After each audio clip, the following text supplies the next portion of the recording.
All right, hey guys, it's Aaron. Looks like I'm pulling a larger conical, doing a first-person shot. It's got my GoPro here on my head, and we're gonna mod the Big Bad Bow. Let's try the screwdriver.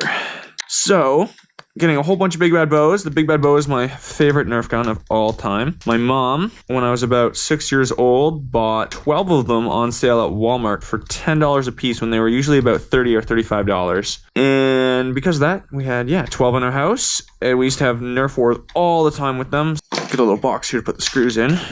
We would have Nerf wars with the Big Bad Bows for hours, like sometimes as long as 4 or 5 hours straight with no break, especially on times like New Year's Eve. Everyone would come over at like 7 o'clock and we would play until literally midnight. Then we would stop for like 10 minutes and then we would continue again right after midnight. The Big Bad Bow is without a doubt my favorite blaster. And right here is my bin of Big Bad Bows and Blazin Bows. So I have 4 right now. I have a bunch more that I recently bought off of eBay. And then here's all the Blazin Bows. So the Big Bad Bows they don't make anymore. Sadly, I wish they did. The only way I can get them is off of classified websites. Most of these I've gotten off of eBay. So you can still get them off eBay. They end up being quite expensive though, or sometimes I find them at garage sales or thrift stores. And then the Blazin Bows you can still get brand new off of Amazon. You can get them for 20 bucks. And then the Nerf arrows are actually not that much if you buy them off of either Amazon or the cheapest place I find them. I live in Canada. To get them shipped to Canada is through actually eBay. You can get 6 for like, I think around like 30 bucks. So they come to about $5 an arrow.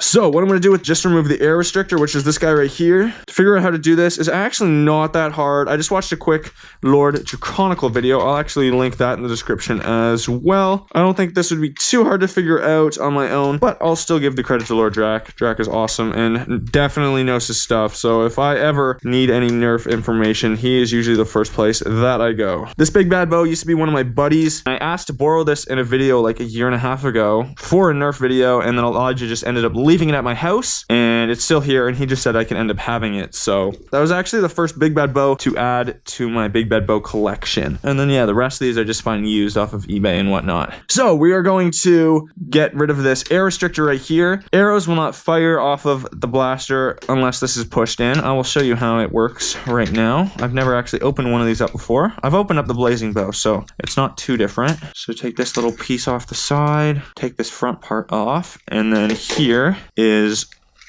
the air restrictor. So basically, this piece right here restricts the air going through the barrel of the blaster. Because of the spring right here, it pushes it up against this area in here, meaning that air can't go through unless this, I'll show you, unless this piece right here pushes that spring in here, which then allows air to go through. So I believe they do that mostly for safety reasons, just in case there's anything in here.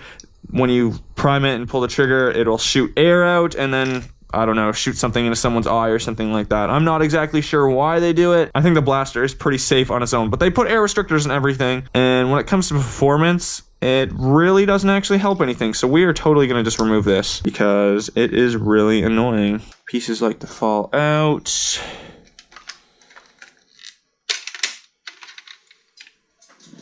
Uh-oh, lost a spring. Where'd you go? Ugh. I need to be more careful. Seriously, where did it go? How did I do this? I swear it fell right at my feet. Must have bounced across the room somehow. Aha! Got it. And then line up all the pieces, and I think that should be good. Nice again. Oh, no, did not do that right. Oh my gosh. There, I think I got it. Yeah, got it. Finally I got it. I know what I'm doing. My problem was, when I was putting it back together, this part wasn't on the other side of this little lip right here, which what holds this in place and connects it to the barrel. So this whole back part of the blaster just kept sliding out. But now, if I put this on, and then put the rest of the shell back together, it should work.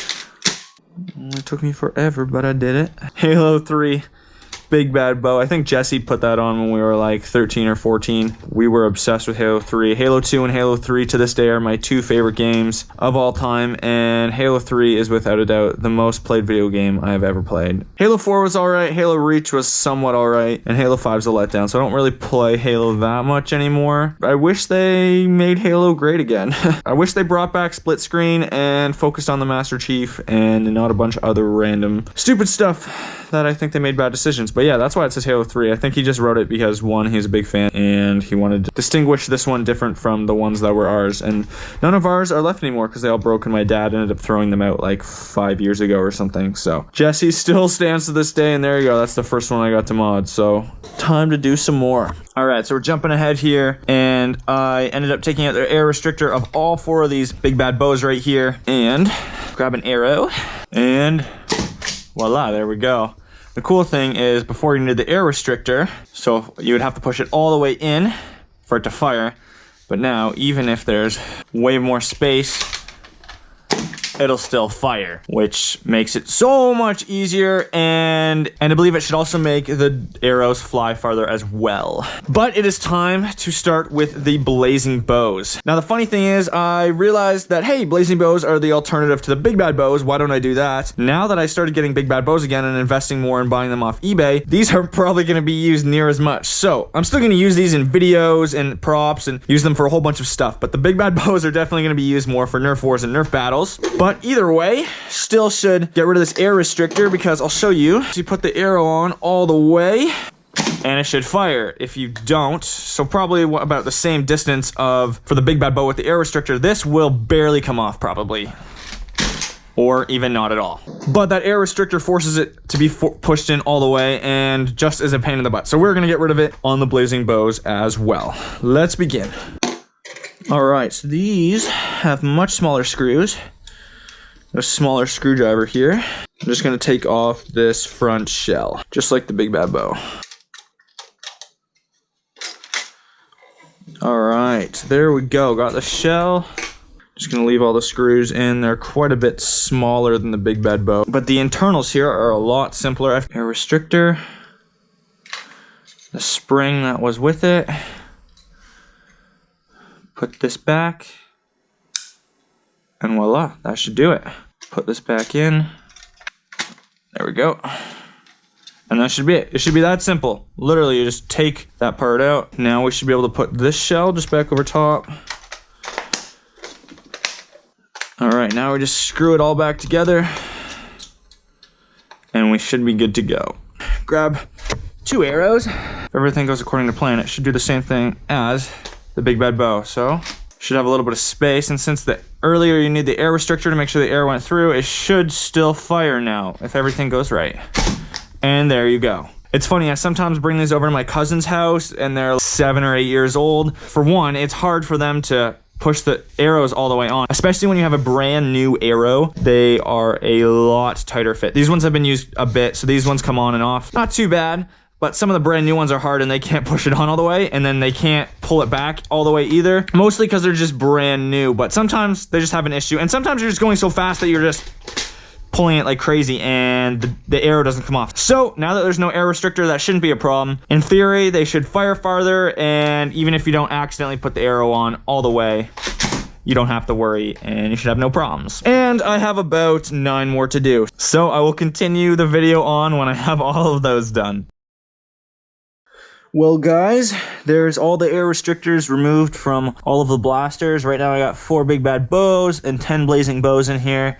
And as you can see, there's no longer an air restrictor on any of these blasters. So they're gonna work better, as I showed you earlier. I'm excited to use these in an actual Nerf war. I definitely have to mod the other big bad bows that I'm coming in. Super happy how these turned out. Hopefully you learned something. Again, I would totally recommend this. If you're going to an official Nerf war, then yeah, I would recommend any of the blasters like a Strife or a Hammer Shot or something that's easy to reload with mags, and that is the standard where everyone's using like elite darts or whatnot. But if you're doing like an actual Nerf war at your house, then I would use these. Blazing bows are $20 US on Amazon. The arrows aren't that much money, especially if you buy them in bulk on something like eBay. These arrows you won't lose. These guns are quite reliable. The arrows are much more easier to see. They're harder to lose. You can constantly reload them. They fire pretty decent. So maybe you and your friends, or if you're a parent and your kids are wanting Nerf blasters, these are the ones to get. Get the blazing bows, or if you can somehow get the big bad bow used, then totally do it. Get a bunch of arrows and remove the air restrictors if you have time. Again, it's not that hard. Hopefully I showed you how to do it in a good, easy way. Just remove the shell, pop out the air restrictor, and put it all back together. And yeah, you're gonna have awesome Nerf wars. And the cool thing is you can just do it over and over and over again. You don't have to worry about losing darts, and you don't have to worry about reloading your mags or putting all the darts one at a time into your blaster. This is just fire, reload, and this is what got me into nerfing in the first place. It's actually what started my whole channel. My first video was me and my buddy just randomly shooting each other with 2 big bad bows back, like, I don't know, something like 7 or 8 years ago. So it's been pretty awesome, and I wish they still made these today, but for right now we'll have to deal with these. But if you want an awesome Nerf war, then I'd highly recommend get the blazing bows and get the big Nerf arrows. They're totally awesome. Thanks for watching, guys, and I will see you next time.